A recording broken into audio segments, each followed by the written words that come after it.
What's going on YouTube? Smolder here, and I'm getting back to my tier list of all the From Software games of doing the bosses and things like that. I realized and remembered I hadn't actually finished. I didn't do Dark Souls 1 or 2. I can't remember if I even did Dark Souls 3. But anyways, Dark Souls 1, finally, we're going to get to it. Shouldn't be too long. Obviously, the game's one of the smaller games, so there's not as many bosses to go through. And I'm trying to keep my videos down in time. YouTube algorithm is kind of hard. I'm still learning how it works. Essentially, it's about, percentage of time of the video that's being watched, and the shorter the video, the more likely people watch more of the video. Anyways, I appreciate every one of you guys who watches this video and either comments, because that helps, likes, that helps, subscriptions obviously help, it all helps. Thank you guys so much. And then now with the video, since it's been a while since I've done one of these, basically how I rank them is pretty much every single thing kind of combined as to what makes a great fight. Is it challenging, but in a good way? Is the environment good? Is the music good? Is the design good? All of these things all matter encompassing. If one or two is amazing, but another one or two aspects are really terrible, I might rank it kind of low. So it just kind of depends. Anyways, let's get right to it. They've listed all the bosses in alphabetical order, not by order of appearance. So, funnily enough, the first boss still actually is number 1, the Asylum Demon. I'm putting it as a B.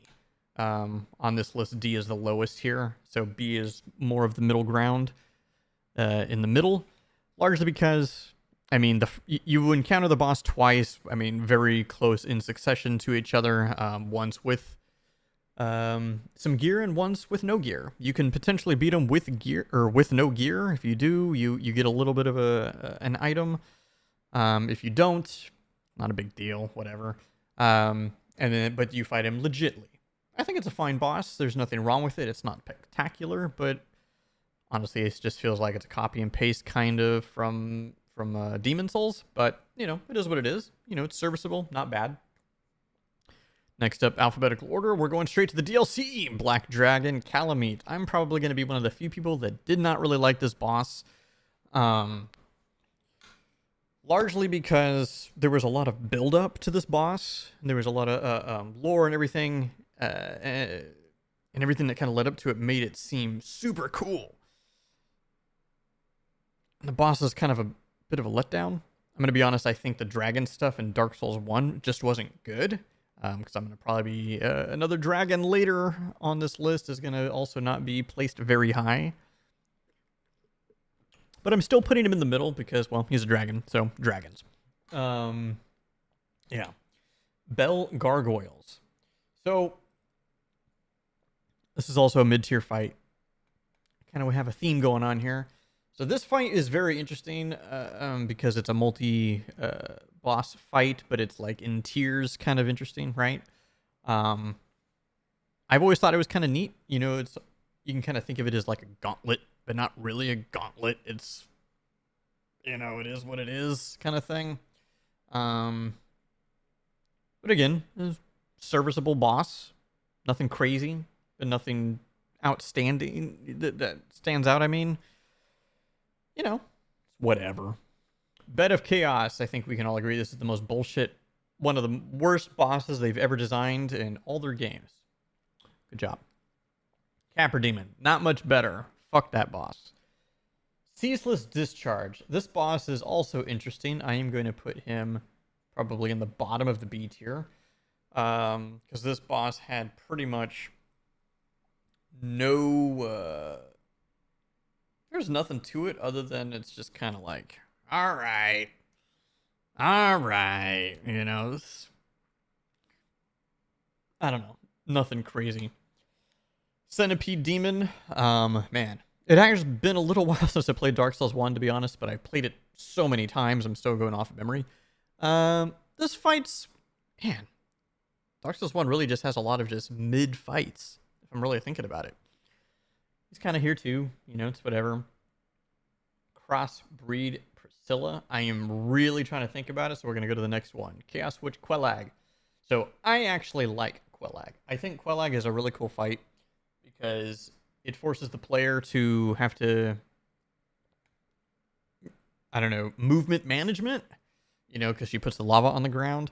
And she's cool. She's a spider queen, dude. Like, she's a spider mommy, dude. We got that's how it is, right?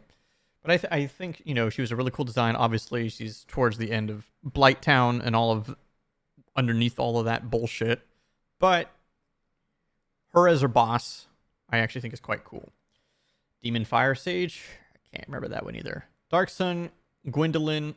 This is kind of I don't know, not like a real fight to me. It's whatever.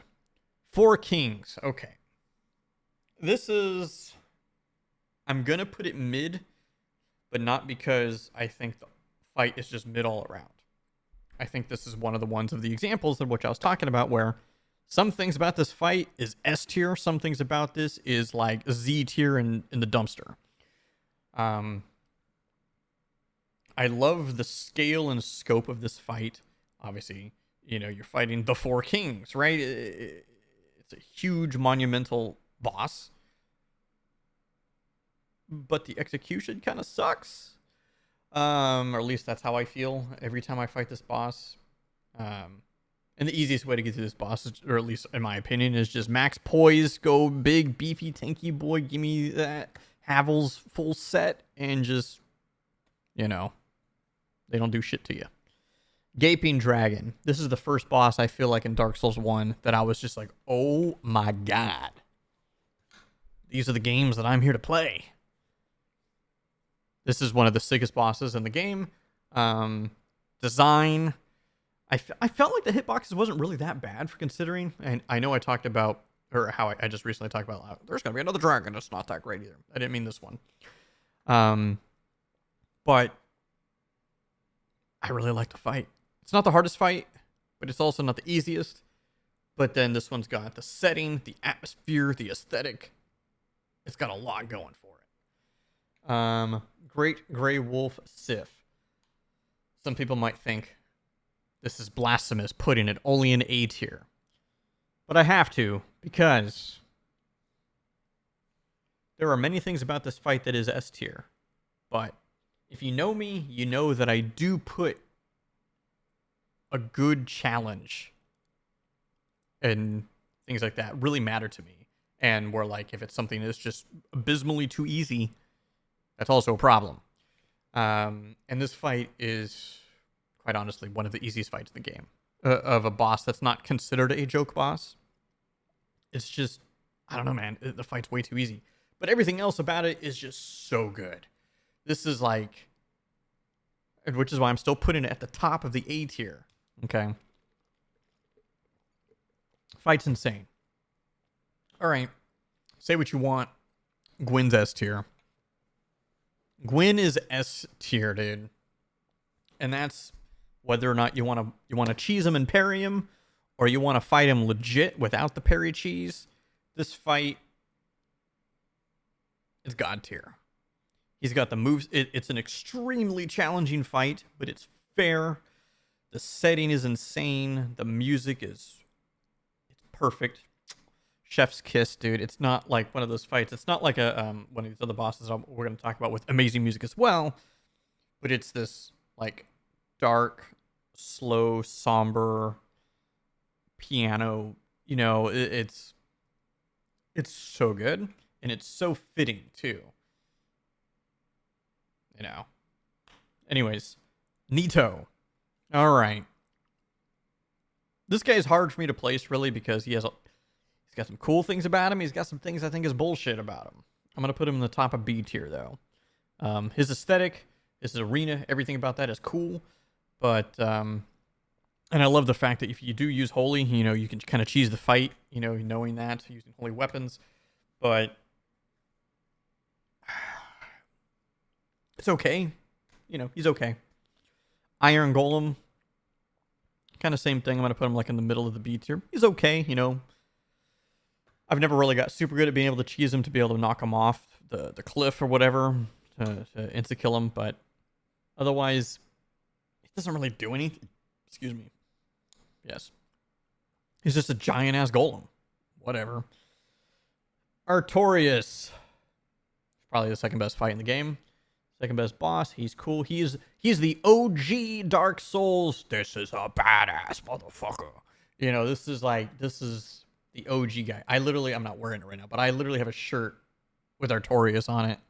The lore, there's so much lore behind him through the base game, and then when we finally get the DLC, you know, we're just like, damn, this dude's legit, man. He's cool. He's insane. Moonlight Butterfly. I'm gonna be honest. This fight sucks. This fight sucks, dude. Because I always play melee. Yeah. So you know, this fight would obviously be extremely cakewalk if you're being a cheese ball with the magic or ranged or whatever. But you know, I hate this fight. Manus. I think this is an A tier fight, but I do think this is one of the fights. He's the final fight of the DLC. I feel like I'm still putting him A tier, so I'm still placing him very high, okay? But what puts him below these other guys for me is, quite honestly, I don't think the aesthetic is that great. I think the arena's cool, but I don't think the aesthetic's that great because it's just you're in a pitch black room on a circular platform. And he's just this demon-looking dude or whatever with giant hands and shit. I don't know. I felt like he was one of the few fights in the game. There are some, but others as well. But he's one of the few fights that he just has like some bullshit with him. That's like, Ornstein and Smo. If you would have asked me this the first couple times I played through the game, Ornstein and Smo would be more like B tier. The more times you play through this game, and then it took me, I think, maybe like my third or fourth time I played the game, I realized that depending on who you kill first, the other one gets buffed. That's cool. It's the OG, you know, you're literally just fighting two big bosses at the same time. It's not like the gargoyles where you fight one and then, okay, after a little bit, another one joins in, and another one, you know, it's not like that. No, it's just straight out the gate. Two dudes that are badass are trying to kill you. This fight's sick. Pinwheel. This guy's also a joke. And so here's the thing. I'm placing him so low because I have never not beat Pinwheel within like 15 seconds. So I don't even know what the hell this is.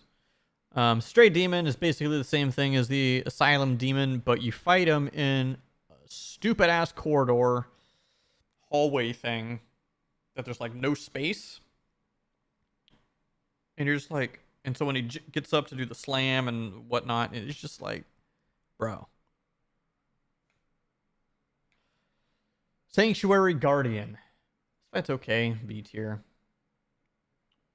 Oh snaps, I gotta do that. I didn't realize I was gonna do that. Okay, see the Scaleless. I also hate this fight. And so this is the other dragon I was talking about because he's a scaleless dragon. Okay. This fight, in my opinion, is stupid. The only thing he has going for him is the aesthetic. The aesthetic is cool. And everything else sucks. Major suck. Okay? And I'm not saying he's hard, because he's not hard. See the Scaleless is an easy boss. But the fight, though, is just like, okay, you run in the back.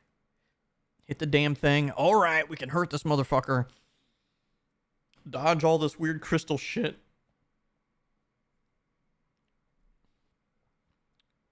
Hit him in the ass.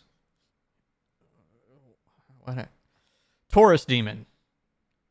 I'm going to rank the Taurus Demon higher than See the Scaleless, and people are going to be like, this is stupid. This guy doesn't know what the hell he's talking about. Here's why. Because Taurus Demon is fair. At the point in the game that you fight him, he's actually kind of challenging. But if you also want to be a badass, you can climb up the ladder and then jump on him and take him out. You know what I'm saying? All right. So this whole time I've been trying to remember who is Demon Fire Sage and Crossbreed Priscilla. Dark Souls Crossbreed. I'm like, who? What? Oh, jeez. No wonder I couldn't. I'm trying to look from the picture, dude. Oh, okay. Duh. This fight was because this is Painted World. I think it's average.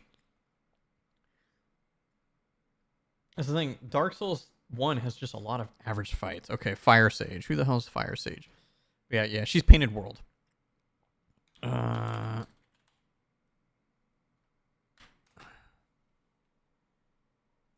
Demon Fire Sage. Oh. That's right. Again, I'm trying to look at this picture. I'm like, the name alone is pretty tough. Sometimes to remember. Putting them with all these guys, dude.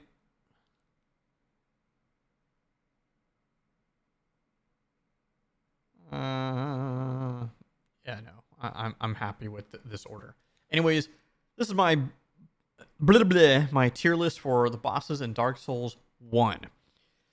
Let me know down below in the comments how much you agree or disagree with my tier list. You know, tell me I'm trash, tell me I'm goated, whatever. I don't care. You know, like, subscribe to the video. Helps me out. I'm going to be doing more tier lists. I'm going to be doing stuff that's also not related to video games as well with tier lists. I just like doing the tier list. I think this is like a cool concept and things to do. Anyways, guys, thank you for watching, and I'll see you for the next video.